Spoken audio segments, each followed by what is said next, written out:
कई लोग बहुत सराहना करते हैं, तो उनके ऊपर सिर्फ एक टिप्पणी देके मैं नहीं चाहता कि आज आप लोग निकले। I want proper analysis on Donald Trump, वो हम करेंगे।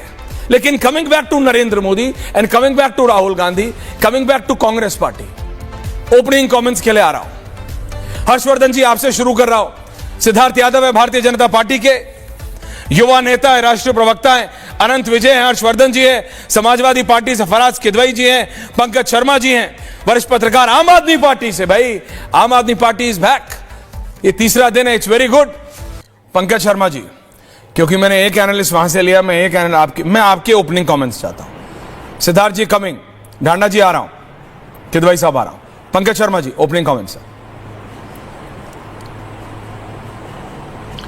देखिए, मैं इस बात से पूरी तरह सहमत हूं कि ये पक्ष और प्रतिपक्ष का मामला नहीं है, ये देश का मामला है। और देश के मामलों में सबकी अपनी एक गंभीर जिम्मेदारी होती है। वो जिम्मेदारी प्रतिपक्ष को निभानी चाहिए, वो जिम्मेदारी पक्ष को भी निभानी चाहिए, सत्ता पक्ष को। देखना यह है कि अगर प्रतिपक्ष अपनी उस जिम्मेदारी को निभाने में पूरी तरह कामयाब नहीं हो रहा है, तो क्या सत्ता पक्ष उस जिम्मेदारी को निभाने में पूरी तरह कामयाब हो रहा है? बहुत अच्छा किया, पाकिस्तान में आतंकी अड्डे नष्ट किए, होने ही चाहिए। और हम मुंहतोड़ जवाब दें, हम जबड़ा तोड़ जवाब दें, ये हमारा काम है।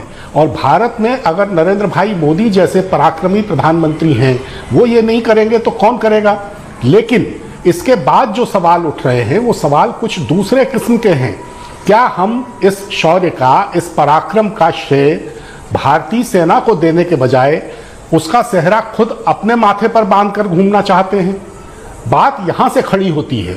सवाल ये उठा है कि क्यों इसमें हमारी जो विश्व कूटनीति है वो पूरी तरह कामयाब नहीं हुई।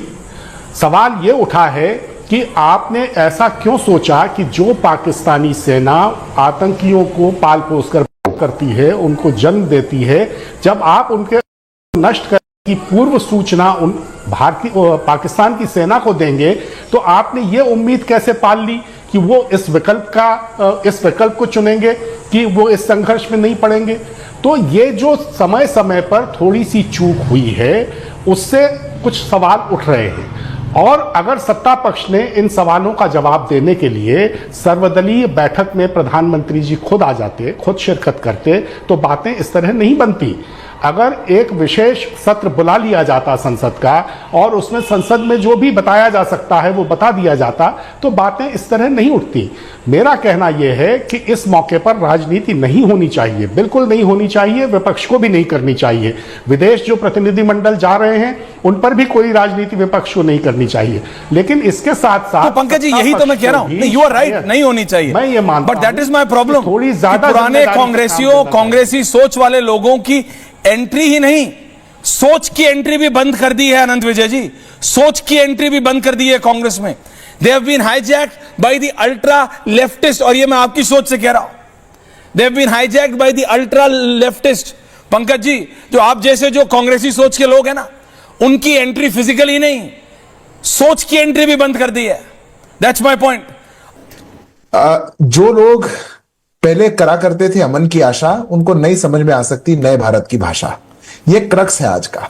And UK Pankaj Sharma ji, intervene in India. Pankaj Sharma ji, Bharat में इंटरवीन करवाना चाहते थे, उनको कैसे समझ में आएगा? Pankaj Sharma ji, ending line, one line ending. Pankaj ji, Anand Dada coming to you. Siddharth ji, Bharat के खिलाफ होने वाले हमलों का मुंहतोड़ जवाब दीजिए। लेकिन अमन की आशा की जो सकारात्मकता है, कृपया उसका सकारात्मक उड़ाइए। अटल बिहारी वाजपेयी जी ने भी अमन की आशा की थी। नरेंद्र भाई मोदी भी अमन की आशा करते हुए बीच रास्ते में लाहौर में उतर गए थे नवाज शरीफ साहब से मिलने के लिए।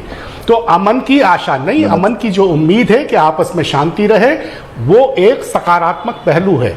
उसका मखौल मत उड़ाइए, हमलों का खूब जवाब दीजिए, मुंहतोड़ जवाब दीजिए। भारत हमारे लिए, राष्ट्र हमारे लिए प्रथम है, लेकिन अमन की आशा भी आपके लिए है सर, महत्व रखती है। वो कांग्रेस की फर्स्ट फैमिली के लिए भी होना चाहिए। अब डिबेट लंबी हो सकती है, लेकिन पंकज जी, ये सब हो जाएगा, वो ट्वीट डिलीट हो जाएगा, वो सब हो जाएगा, लेकिन कांग्रेस की सोच, द गांधी वाड्रा परिवार की सोच, और जो उनकी हाईजैकिंग है, complete hijacking, bye the ultra leftist, अब वो कांग्रेस की मेन स्ट्रीम हो गई है। और ये कांग्रेस के लिए नहीं, ये देश के लिए भी खराब है। और ये मेरे से बेहतर कांग्रेसी समझते हैं और बात भी करते हैं, लेकिन कुछ कर नहीं पाते। That's the biggest problem.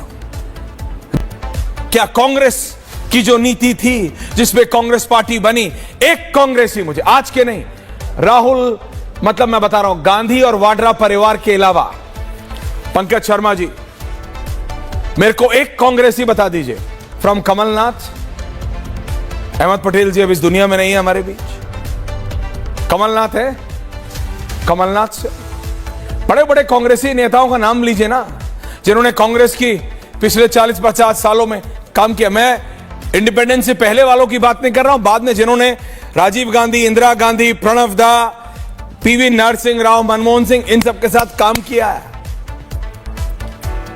उनसे पूछिए ना, राष्ट्र पहले है कि नहीं है? है। ये सिर्फ यही है दिस गांधी वाड्रा परिवार, ये सिर्फ ये गांधी वाड्रा परिवार की दिक्कत है, सिर्फ गांधी वाड्रा परिवार की दिक्कत है।